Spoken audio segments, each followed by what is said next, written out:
보도의 진실과 시청자의 진심을 알아봅니다. YTN 뉴스 FM 열린 라디오 YTN, 저는 프로듀서 김양원입니다. 여러분은 하루 종일 얼마나 뉴스를 보고 또 얼마나 믿으십니까?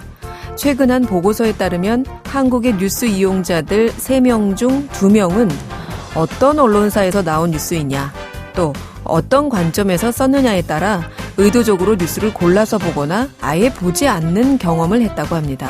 더욱이 언론사와 뉴스에 대한 신뢰도는 해가 갈수록 낮아지고 있는데요.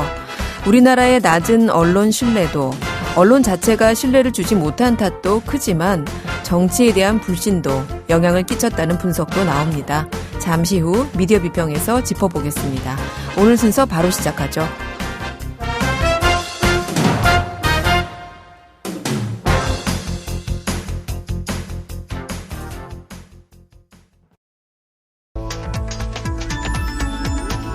미디어가 전하는 이슈에 대한 다양한 분석과 팩트체크까지 바로 보고 뒤집어 보고 꼭꼭 씹어보기 위한 미디어 비평 프로그램 열린 라디오 YTN. 네, 한 주간 뉴스를 꼭꼭 씹어보는 시간 미디어 비평입니다. 송경재 상지대 사회적 경제학과 교수 전화 연결돼 있습니다. 교수님 안녕하세요. 네, 송경재입니다. 안녕하세요. 네, 자 교수님 오늘은 어떤 주제로 이야기 나눠볼까요?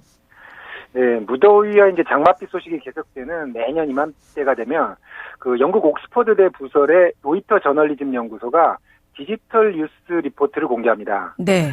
통상 전 세계 언론의 신뢰도를 가늠해 보거나 그 이용자들의 언론 이용의 행태를 분석하는 근거로 많이 활용되는데요. 네. 그 디지털 뉴스 리포트 2022 이 결과를 함께 살펴보려고 합니다. 네. 이번 2022년 디지털 뉴스 리포트 결과에서 저희 YTN이 국내 언론 가운데 언론 신뢰도가 가장 높은 1위를 차지했더라고요. 안 그래도 네, 그렇습니다. 예, 그래서 저도 이 소식을 먼저 접했었는데 한국기자협회보에서 이번 리포트 결과를 상세히 보도했던데요.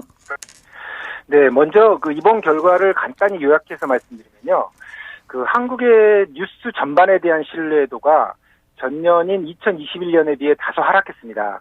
그리고 방금 지적하신 대로 주요 뉴스 매체 중에서는 YTN의 신뢰도가 가장 높은 것으로 이렇게 나타났습니다. 네. 그리고 한국은 여전히 그 온라인 뉴스를 이용하는 주된 경로가 그 포털과 같은 검색 엔진, 그리고 뉴스 수집 서비스 이용 비율이 전 세계에서 가장 높은 것으로 나타났습니다. 네. 이 결과는 과거 조사에서도 동일하게 나타난 바가 있는데요. 특징적인 것은 한국이 언론사 홈페이지나 앱을 통한 뉴스 이용 비율이 가장 적은 국가라는 점입니다. 디지털 뉴스를 이용하는 주된 경로가 그 한국은 포털과 같은 검색 엔진과 뉴스 수집 서비스라가 응답한 비율이 68.6%로 그 조사국 가운데 일본이 69.16%거든요. 네. 여기에 이어서 두 번째로 높았습니다.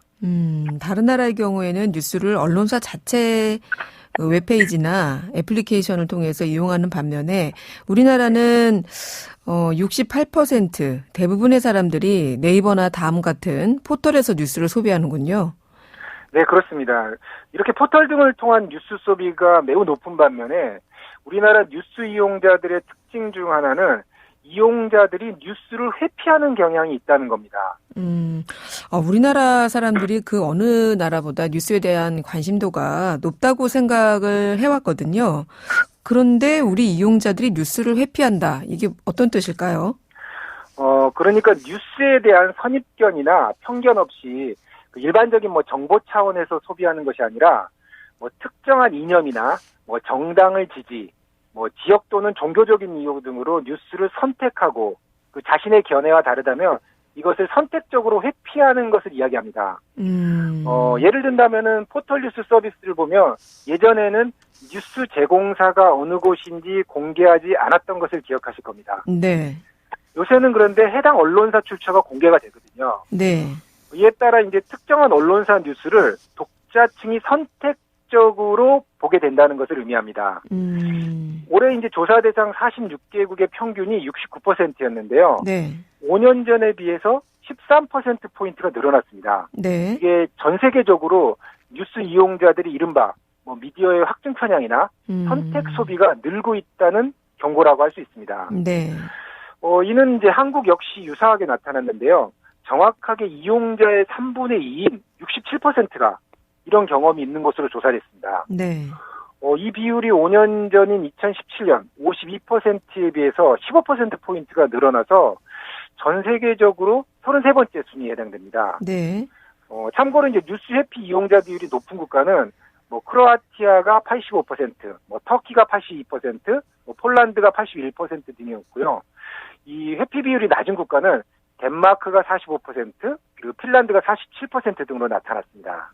네. 자, 우리나라의 경우에도 이 뉴스에 대한 확증 편향 현상이 좀 높은 편이었다. 이렇게 설명을 해주셨고, 또 하나 이 로이터 저널리즘 연구소의 연간 리포트에서 그동안 가장 많이 그 국내 언론들이 인용했던 부분이 언론 신뢰도였어요. 네. 근데 이 한국 언론 전체의 언론 신뢰도는 좀 계속 하락하고 있는 것으로 나타났다고요?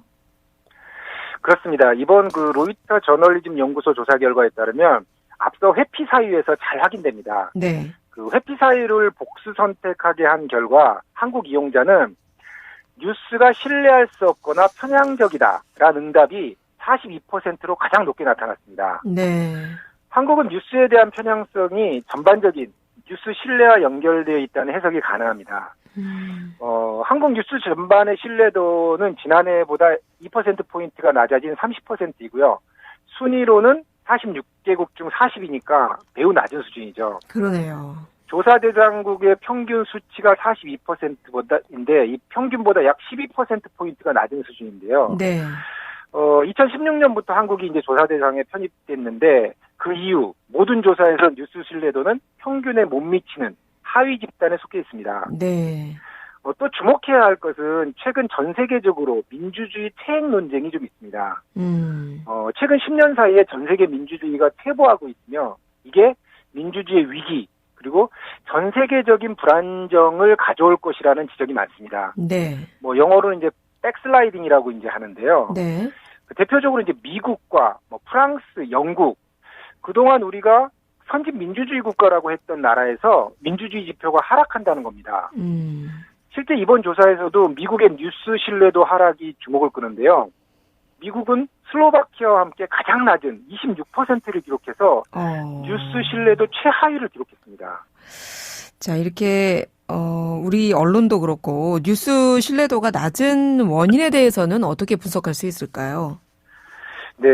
한국기자협회보의 그 언론 신뢰도에 대한 어떤 오해라는 그 최승영 기자협회보 그 차장대우 기자의 기명 칼럼에서 이게 제기됐는데요. 네. 칼럼에서는 이제 로이터 저널리즘 연구소에 따르면 한국은 매년 언론 신뢰도에서 하위권, 최하위를 기록하고 있다는 게 뉴스가 되는데 네. 그 원인이 무엇인지에 대해서 좀 제시하고 있습니다. 최승영 기자는 이게 문항 설계나 해석에서 오류가 있는 것 같다고 지적하고 있는데요. 그 조사 문항을 보면 뉴스 전반에 대해 신뢰하는지를 응답자에게 묻고 동의함과 적극 동의함을 선택한 비율을 따지는데 네. 그 비율이 한국에서 매우 낮게 나타난다는 거죠. 네. 그리고 이제 국가별 언론 신뢰도 순위를 그 매기는 방식이 설문문항 한두 가지로 측정하기 어려운 부분이 있고 국민성이라든가 사회 전반의 신뢰 수준, 정치 환경 등을 고려해야 한다고 지적하고 있습니다. 그러면서 이제 언론의 뉴스 신뢰도가 좀 정치권의 책임도 좀 있다라고 이제 꼬집었습니다. 그래요. 정치권의 책임이 있다라고 지적을 했다고 하는데 이 질문 자체에도 문제가 있을 수 있다라고 지적을 해주셨고요. 네. 그러면 응답자가 뉴스에 대해서 얼마나 신뢰하세요? 이렇게 물었을 때 어떤 카테고리의 뉴스를 뉴스로 생각하는지에 따라서도 결과가 달라질 수 있다는 거잖아요. 그렇죠. 예. 네. 그래서 그 절대적으로 이 평가가 모두 옳다고 하기는 조금 부족합니다, 사실. 하지만 이제 중요한 것은 이게 그 46개국 비교 조사라는 거예요. 네. 그 다른 국가에서는 높게 나오는데 한국 계속 낮게 나오는 이유는 분명히 있을 겁니다. 네. 그 최승현 기자의 지적처럼 그 정치권의 불신 문화가 언론에 반영되는 사례는 많은 것 같습니다. 실제 일부 정치 지도자들 같은 경우 특정 언론사를 공개적으로 싫어하고 좋아하는 것을 이야기합니다. 네. 아마 자신들에게 그 우호적이기 때문일 겁니다. 그런데 그렇겠죠. 이게 결국은 정치 지도자를 지지하는 시민들에게는 이 언론사는 문제가 있구나 라는 인식을 남기게 되는 거죠. 네. 실제 언론사 뉴스를 제대로 보지도 않고 뭐 A 언론사는 어떤 입장, B 언론사는 어떤 입장 이런 식으로요. 결국 정치권의 편가르기가 언론에도 반영되고 이게 언론 불신으로 이어질 가능성이 높은 겁니다. 네.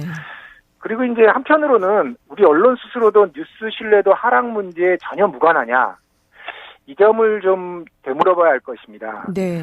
물론 정치나 사회 분위기, 뭐 시민의식 등 변수가 있지만 가장 중요한 건 결국 한국 언론에 대한 이용자인 국민들이 좀 불신하고 있다는 거예요. 네.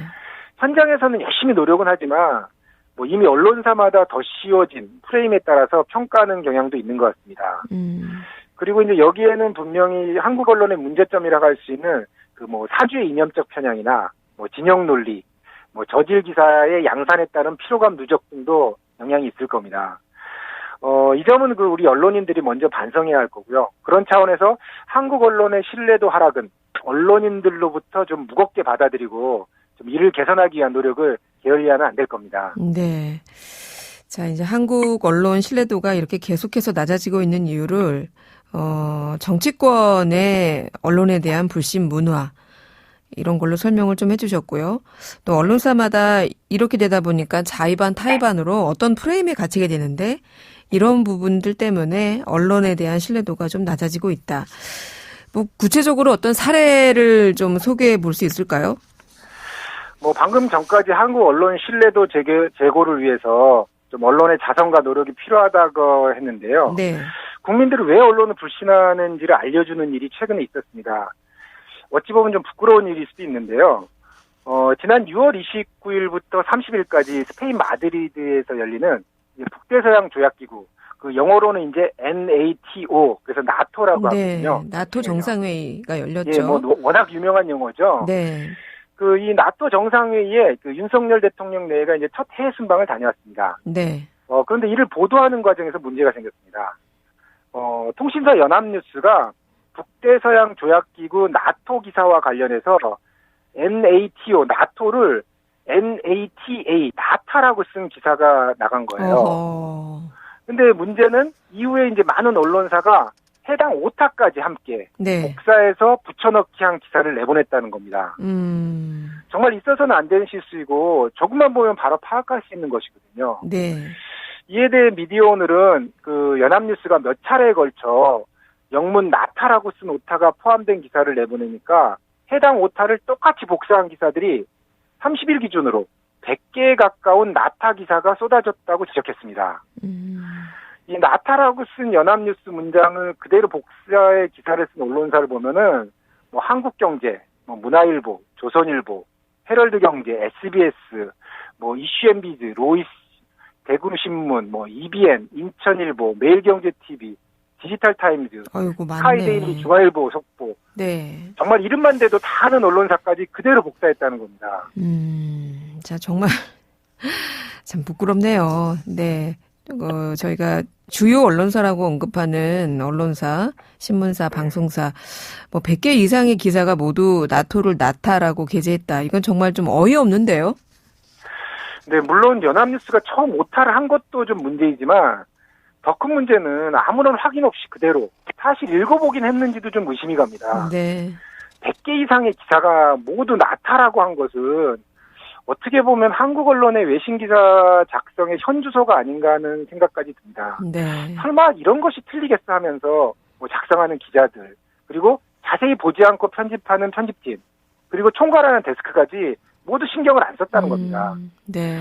앞서 우리가 그 로이터 저널리즘 연구소의 한국 언론 신뢰도 문제에 대해서 여러 문제점을 지적했는데 이런 통신사 받아쓰기와 검증을 하지 않는 언론사의 현실에 어찌 보면 많은 시민들이 실망하고 불신하는 것일 수도 있습니다. 네. 그런 차원에서 이번 오타 사건은 작은 사건이 아니라 한국 언론의 신뢰도가 왜 낮아졌는지를 보여주는 그 대표적인 사례가 될 것입니다. 네. 부끄럽네요. 오늘 교수님께서 이 로이터 저널리즘 연구소 리포트를 소개해 주신다고 해서 제가 좀 앞서도 말씀드렸지만 좀 자신감 있게 오늘 순서를 시작했거든요. 네. 그런데 결국 또 이렇게 부끄러운 언론의 모습으로 마치게 돼서 좀 안타깝습니다. 네. 오늘 말씀은 여기까지 듣겠습니다. 고맙습니다. 네, 감사합니다. 네. 지금까지 송경재 상지대 사회적 경제학과 교수였습니다. 진실을 전합니다. 진심을 다합니다. 시청자 여러분의 목소리에 귀 기울이는 YTN 뉴스 FM, 열린 라디오 YTN. 토요일 저녁 8시 20분과 일요일 밤 11시 20분에 방송됩니다. 네, 이번에는 YTN 라디오 프로그램들을 모니터링하고 평가해 보겠습니다. 오늘은 박채린 시청자평가원 전화 연결돼 있습니다. 평가원님 안녕하세요. 네, 안녕하세요. 네, 이번 주에는 어떤 프로그램 모니터링 하셨습니까? 네, 이번 주에 매주 평일 오전 7시 30분부터 9시까지 방송하는 뉴스킹 박지훈입니다를 들었습니다. 6월 20일부터 7월 1일까지 총 2주간이 방송을 들었습니다. 네, 뉴스킹 박지훈입니다. 어떤 부분부터 살펴볼까요? 네, 모니터 기간 동안 정치권의 주요 이슈 중 하나가 윤석열 대통령의 나토 정상회의 참석이었는데요. 지난 7월 1일 당대표 코너에서 홍문표 국민의힘 의원, 노웅래 더불어민주당 의원이 출연해 나토 회의 참석에 대해 평가를 했습니다. 그런데 그 평가에 근거가 없거나 설득력이 떨어지는 경우가 꽤 있었습니다. 논의를 생산적으로 이끌어가야 할 진행자도 역할이 부족했다고 지적하고 싶습니다. 네. 먼저 이날 당대표 코너에서 진행자의 주요 질문은 나토 홈페이지에 윤 대통령이 눈을 감고 있는 사진이 올라간 데 대한 지적, 또 윤 대통령 배우자 김건희 씨 패션에 관한 내용입니다. 나토 정상회의 그 자체에 대한 질문은 없었는데요. 나토 회의가 열리는 동안 한미일 정상회담도 있어서 북핵 문제 이야기를 해볼 수도 있었는데 없었고요. 또 중국 반발과 같은 외교적 이슈도 있었지만 전혀 언급하지 않았습니다. 출연한 정치인의 발언에도 아쉬운 부분이 있었는데요. 노웅래 민주당 의원은 김건희 씨가 흰 옷을 아주 많이 입으셨는데 인터넷상에서는 여러 가지 얘기가 있다. 누가 또 입으라 해서 입은 거 아니냐는 얘기까지 있다고 했는데요. 우선 대통령 배우자의 패션이 회의를 평가하는 자리에서 왜 주요 주제로 올라야 하는지 의문을 가진 청취자가 많지 않았을까 하는 생각이 들었고요. 또 인터넷에 떠도는 이야기라면서도 그걸 방송에서 확산시키는 것 또한 바람직하지 못합니다. 또 홍문표 국민의힘 의원은 파란 치마가 유독 눈에 띄었고 노란 우리의 상의를 입고 교민을 만났고 함께 어울렸다는 것이 상당히 국제적으로 감각 있는 역할을 한 것이다라고 평가했는데요. 파란 치마 그리고 노란 블라우스가 국제적 감각과 어떤 연관성이 있는지 알 수 없었습니다. 주변 지인의 옷을 칭찬하는 내용이라면 모를까 국제회의에 참석한 대통령 배우자를 평가하면서 치마나 블라우스 색깔을 거론하는 게 정치시사 프로그램에 걸맞은 것인가 하는 의문이 들었습니다. 네. 나토 회의에 참석한 대통령 내외의 행보를 보면서 정치 외교적인 담론보다 외적인 부분에만 치중한 평가 발언들이 아쉬웠다라는 지적이십니다. 다른 코너는 어떻게 들으셨어요? 네, 다음 주 생산적 토론을 기대하기 어려웠던 코너에 대한 지적입니다. 지난 6월 24일 당대표 코너에 정미경 국민의힘 최고위원, 전재수 더불어민주당 의원이 출연해 주요 정치 현안에 대해 이야기를 나눴습니다. 이날은 정치평론을 듣는 것인지 싸움 구경을 하는 것인지 구분이 안 가는 때도 몇 번 있었습니다. 네. 우선 윤 대통령이 전 정권의 탈원전 정책을 비판하면서 바보 같은 짓을 한 것이다 라고 말했는데요. 이를 두고 전재수 민주당 의원이 전 세계적으로 원전이 19%에서 10%로 줄었고 재생에너지 발전량은 현재 약 30%로 늘어난 데서 볼 수 있듯 탈원전은 세계적 추세다. 그리고 현재 한국은 핵 폐기물을 처리할 곳도 찾지 못하고 있다고 지적을 했습니다. 구체적인 근거를 들어서 윤 대통령의 탈원전 비판이 세계적 흐름에도 어긋나고 문제도 있다고 지적을 한 것인데요. 이를 두고 정미경 의원은 이 모든 내용에 대한 답변 없이 노무현 대통령을 만들어낸 당에서 할 말은 아니다라고 답했습니다. 이게 무슨 말이냐면 윤 대통령이 탈원전을 비판하면서 바보 같은 짓이라며 발언한 데에 대해서 대통령 격조에 어울리지 않는다고 전재수 의원이 지적을 했는데 이 부분에만 답변을 했고 또 그 내용 또한 비꼬는 듯 했습니다. 이외에도 전재수 의원이 국민의힘을 비판하면 정미경 의원은 국민의힘이 처한 상황을 두고 민주당이 박수를 치고 있다고 하고 전 의원이 이준석 국민의힘 대표의 성상납 의혹에 대해서 이야기를 하면 전 의원님 당대표 나오실 생각이 있는 거죠? 라며 응수를 했습니다. 서로 생각이 다른 패널이 나오면 언쟁이 있을 수는 있습니다. 다만 그 언쟁도 문제 해결을 위한 것이어야 합니다. 하지만 이날 당대표 코너는 말싸움 정도로밖에 보이지 않았고요.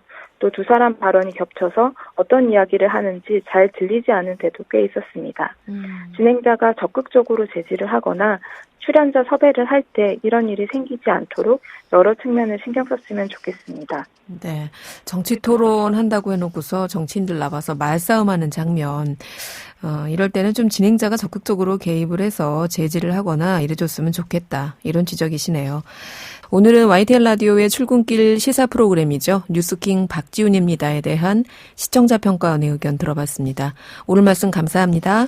네, 감사합니다. 네, 지금까지 박채린 시청자 평가원이었습니다.